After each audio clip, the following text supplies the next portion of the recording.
వైఎస్ఆర్సీపీ ప్రధానంగా చేసిన సక్సెస్ ఏంటంటే గ్రామీణ ప్రాంతాల్లో ఉన్న పట్టణ ప్రాంతాల్లో ఉన్న మహిళలందరినీ కూడా టార్గెట్ చేసి వాళ్ళకి ఏ విధమైన పెన్షన్స్ కానీ ఆర్థిక సహాయం కానీ చేస్తే మన వైపు ఉంటారు అనే దాన్ని జగన్ గారు మొత్తం నుంచి నేర్చుకున్నారు. ఎందుకంటే జగన్ గారి పాలసీ ఏంటంటే డైరెక్ట్ గా వాటర్ ఎవరైతే ఉన్నారో వాటర్ నే డైరెక్ట్ గా టార్గెట్ చేయాలి. అంతేగాని నాయకులు పట్టుకుని ఆ నాయకుల్ని దీంతో ఓట్లు సంపాదించాలనే ఆలోచన ఆయన లేరు. డైరెక్ట్ అందుకనే ఆయన ఏదైనా సరే బెనిఫిట్ ఏమైనా సరే బటన్ నొక్కి అందరికీ కూడా ఎవరి అకౌంట్ లోకి వాళ్ళకి వెళ్ళేటట్టు చేయడానికి కారణం అదే. పెన్షన్స్ ఒకటే ఆయన క్యాష్ ఇస్తారు. ఎందుకంటే ఆ ముసలాళ్ళకి ఆ క్యాష్ కనబడితే జగన్ అన్న పంపించాడు అని చెప్పి ఇవ్వడం వల్ల ఏంటంటే ఒక మైలేజ్. అందుకని తనకంటూ తను ఓటు బ్యాంక్ ని కొంత స్థిరపరచున్నాడు ఆయన. ఇందులో ఎటువంటి డౌట్ లేదు. ఎందుకంటే నవరత్నాల స్కీమ్ అన్నిటి కూడా పక్కాగా ఇంప్లిమెంట్ చేశారు. మిగతా విషయాలన్నిటిలోనూ కూడా వైన్ ఉంది. వైన్ దాంట్లోనూ చాలా అవినీతి జరిగింది. అలాగే మైన్స్ లో అవినీతి జరిగింది. ఇసుకలో అవినీతి జరిగింది. ఇవన్నిటిని కూడా ఈ రోజున అవినీతిని పట్టించుకునే పరిస్థితిలో ఓటర్ ఎవరు లేరు. ఎందుకంటే ఎవరు వచ్చినా సరే అవినీతి చేస్తారు అనేది ఎస్టాబ్లిష్మెంట్ అయిపోయింది. ఈ ఎస్టాబ్లిష్ అయిన తర్వాత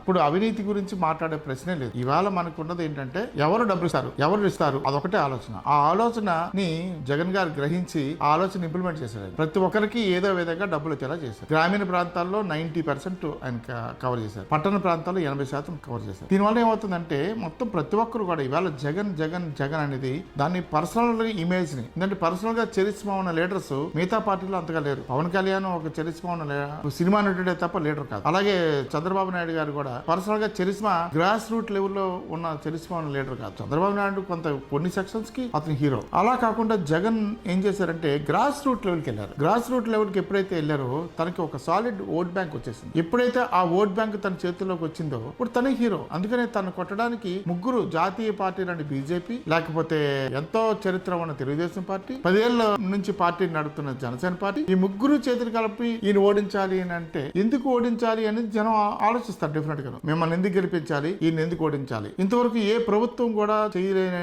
విధంగా స్కీమ్స్ ని ఇంప్లిమెంట్ చేసి తను ఓన్లీ నవరత్నాల మీద కాన్సన్ట్రేట్. మిగతా రకాలు ఎన్ని దోపిడీలు జరిగినా సరే ప్రజలు పట్టించుకునే పరిస్థితులు లేరు. ప్రజలు దాని గురించి ఆలోచించే పరిస్థితి లేదు. ఎలైట్ సెక్షన్ మాత్రం ఈ అవినీతి గురించి మాట్లాడతారు తప్ప డౌన్ టౌన్ ఉన్న వాళ్ళు ఎవరు కూడా అవినీతి గురించి మాట్లాడే ప్రశ్న లేదు.